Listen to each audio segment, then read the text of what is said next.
While everyone was starting online businesses these past couple years, I got rich selling geek bars to drunk people at 2 a.m. through vending machines. If you don't know me, my name's Micah Stanley. I have 107 vape and nightlife vending machines across 3 states, and the average machine does $1,000 in revenue a month. So here's a simple step-by-step guide for how to start your own vape vending machine business in 2026. Let's get one thing very fucking clear. Every single vending machine business, whether it's vapes, snacks, ATMs, or gumball machines, all of those businesses have one thing in common. They all need a location. You do not have a business without a location. How do you get a location?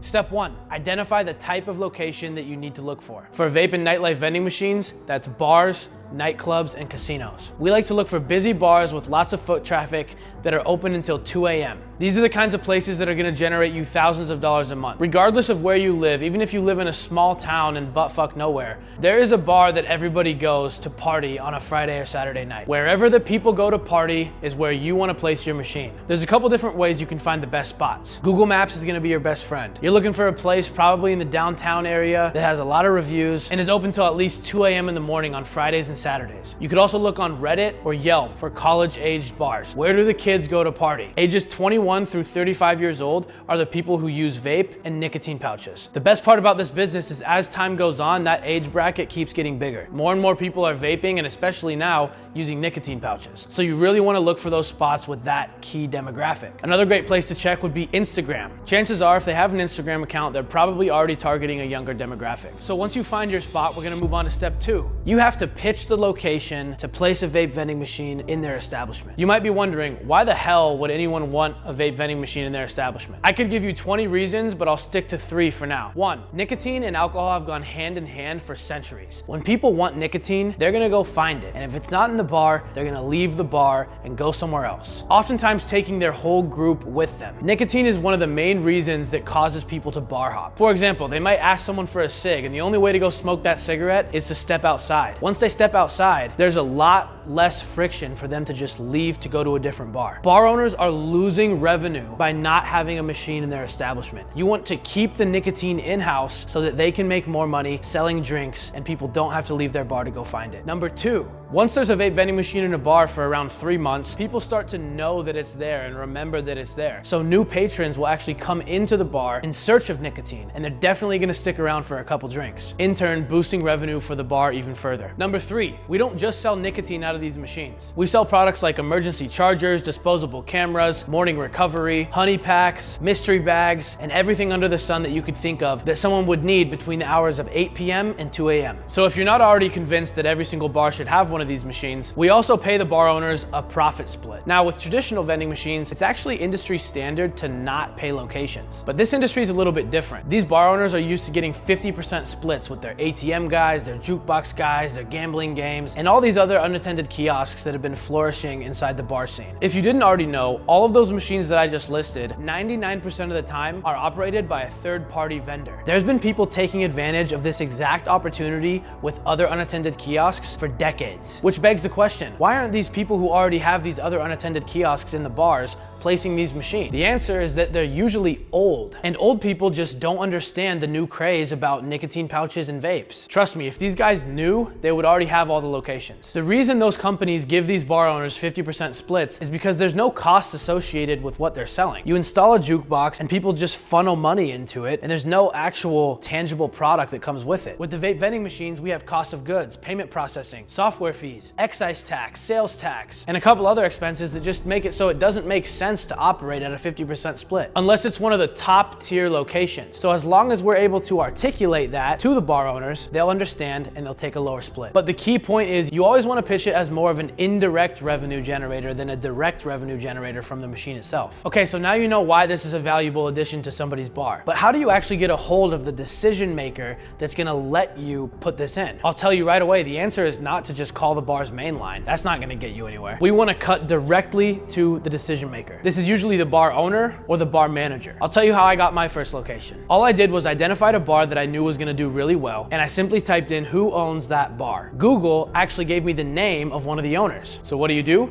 You copy and paste it into truepeoplesearch.com. You enter your full name and the city, state where the bar is located. 9 times out of 10, you're gonna get a phone number from truepeoplesearch.com. You wanna choose the first wireless number listed. Now it's time to pick up the phone and start dialing. I don't wanna hear any excuses. I don't wanna hear any of that shit. Just pick up the phone and start dialing. Chances are when you call them, they're not gonna answer. Of course they're not gonna answer. Who answers a random phone number that they've never seen before? That's why as soon as we hear that voicemail start to go off, we click end and we dial them again. That's called a double dial. And there's an old saying that if you didn't call twice, you didn't call at all. When you call twice, it can bypass their do not disturb and it can make them think that it's actually important. So what happens when they actually pick up the phone? If you've ever cold called before, you understand that you have to elevate your status as quickly as possible so they don't just view you as some dumbass solicitor that they don't want to hear from. There's a ton of different ways to do this, but my favorite is to establish myself as a peer. I'll say something like, hey, Mike? Yeah, this is Mike. Who's this? Hey, Mike, this is Micah Stanley. I don't know if we've met yet. I've been putting all these Nightlife vending machines around town. I don't know if you've seen one yet. And boom, you immediately start a conversation where they view you as a peer instead of some random solicitor. The key there was that I said, I don't know if we've met yet, meaning maybe we should have crossed paths in the past, implying that we could have even been in the same room at one point. Okay, so you've got their attention. Now it's time for the value pitch that I told you about earlier. Mike, brother, you are losing money by not having a vape vending machine in your establishment, my friend. Now, obviously you're not gonna say it like that. I just don't really know how to mock play a conversation when I don't have someone talking to me on the phone.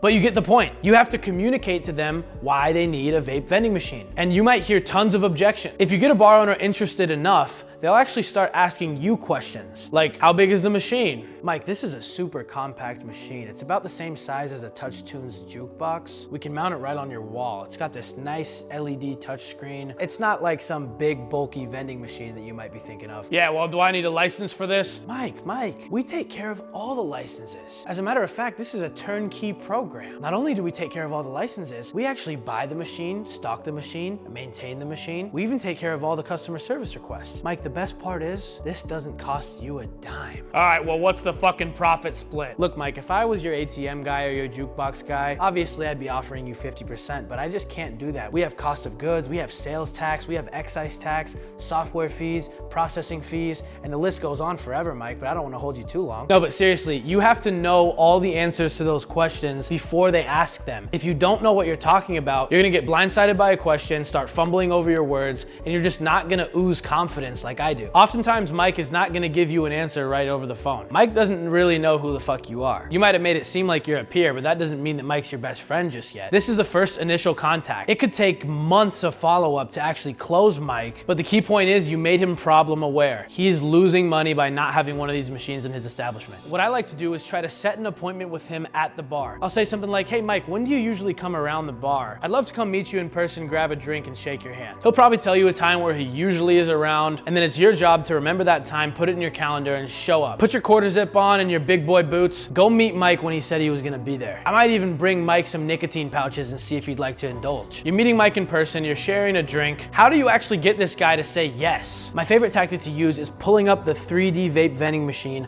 on the VapeTM website. If you click on one of their vape vending machines and you scroll down, you'll see a view in 3D button. All you gotta do is click that button and you can slap a machine on the wall right where you think it's gonna fit. So I'll say, hey Mike, check this thing out. Where do you think this thing would look good? Get Mike invested on where you're gonna put the machine, not if you're gonna put a machine there. Once you can switch the frame to where it goes instead of if it goes, you've already won the battle. Okay, so you find a spot on the wall. Mike loves it. He wants you to put a vape vending machine in the bar. Now what? So whichever machine that you showed Mike, that's probably the machine that Mike wants. The machines are gonna be anywhere from $2,700 to $5,000, depending on which machine you grab. Some machines have 8 slots, some machines have 24 slots, and the price reflects the amount of vapes that you can fit inside of it. Now look, if you don't have any money, that's no problem. A wise man once told me, never make money the reason why you don't make money. In this industry, if you have a location, you can find the money. There's 0% interest credit cards. There's equipment financing. There's in-house financing with VapeTM. There's a ton of different ways that you could find the money to actually purchase the machine. Do not let money be the roadblock that stops you from starting a business. I personally went into excessive amounts of debt to get where I am today. And if you're scared of debt, keep watching Dave Ramsey, keep investing in that Roth IRA. You'll be just fine. No, but seriously, there's nothing wrong with Roth IRAs. You actually will be fine if you invest in those. I'm just saying, if you're not willing to take the risk in this business, you're probably not gonna make it. But oh shit, you forgot to make an LLC. Look, some people think that making an LLC is like some sort of difficult process. There's companies like LegalZoom that'll do it for like 300 bucks. If you want, you could just prompt ChatGPT to give you a step-by-step guide on how to actually incorporate your first LLC. I personally use LegalZoom for all of my shit, mainly because I'm super unorganized, and they'll keep like all of your documents and files under one dashboard, and I think that's pretty useful. But if you can't afford $300, just go ahead and use a ChatGPT prompt. Now, it's actually a little bit important that you figure out if you're actually allowed to sell vapes in your area. Once you have your LLC, it's time to get licensed because you officially have a business. What did I say earlier? You don't have a business unless you have a location. Now look, I'm not a lawyer, but typically you're the one that acquires the license at the location's address. Some states you have to get it under the bar owner's name and they have to actually be involved in the licensing process. But I'm definitely not about to list off 50 different states and how it works in that specific state. We don't have time for all that. Do your own legal research. Almost forgot, you need your sales and use tax license. That is true in every single state. Because you are selling physical products, you need to pay your sales tax. If you want to work with me and my team, we have a legal analyst on our payroll. So if you want to fast track this whole thing, click the link below to apply. Now that you have your licenses in place, we have to put some product in this thing. You can buy nicotine products in bulk from plenty of different distributors and wholesalers, as long as you're registered in your state to sell that specific product. They're all going to ask for those licenses. There's no cheat codes. We're not breaking the law here. So make sure you get those licenses or you won't be able to buy product. If you're in a city with over 100,000 people, probably actually have a local cash and carry, which is essentially like a Costco for smoke shop products. It's pretty fucking nuts, and it's kind of cool to be able to walk into one of those. Oftentimes, if you have excise tax in your state, the wholesaler in your state will actually pay those excise taxes for you and just build it into the cost, which saves you some paperwork. So that's part of the value that they bring. So now it's time to install this bad boy on the wall. I personally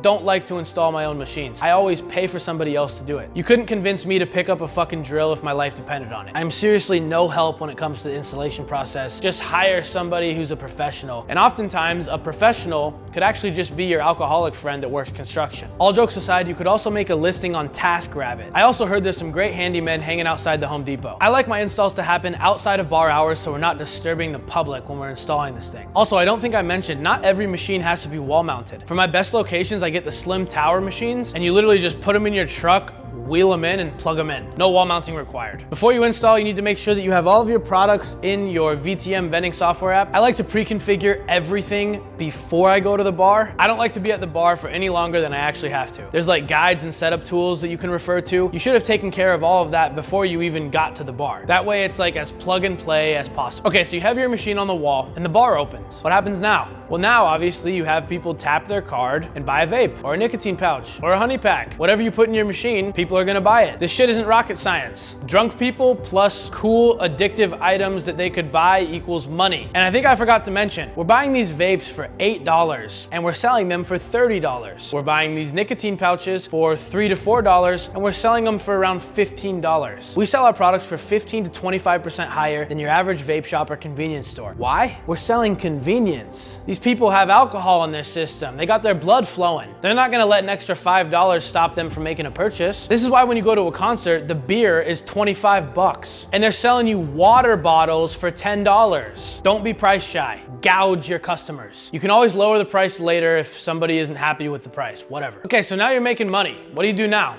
Well, you could stop there and just have one machine and one bar, or you could use the momentum that you already have, use this bar as social proof to get your foot in other bars, and scale to 107 vending machines like I did. That being said, some people like to stop at 5 machines to just completely replace their 9 to 5 income, and they don't want anything past that. That's perfectly fine. You don't have to go take over the world, okay? You just gotta get like 5 of these things to set yourself free. I personally don't have a wife or kids or anything to live for, so I've dedicated my entire life to selling nicotine to drunk people. So now that you have all the information to go get a location yourself, you should have a burning fire inside of you to get these locations before somebody else takes them. So if you want to throw some gasoline on that fire, you can apply to work with me and my team below. We're going to do this thing with you from A to Z. You're going to get access to me and a bunch of other successful operators in my inner circle, a full legal analyst of your city and state, a leads list that gives you all the bar owners' names and numbers, a guaranteed location so long as you actually put in the work. I'm not doing this shit for you, and a bunch of other cool shit that I can't say publicly. You have to book a call below to figure out what the full offer is. And if you're not going to book a call, I hope you got a lot of value from this video. Good luck to everybody out there getting locations. This industry is still wide open for the taking. There's actually over 111,000 bars in America, and I only have 107 locations. So get out there, put in the work, see what happens, like, comment, subscribe for more, and I'll see y'all in the next one.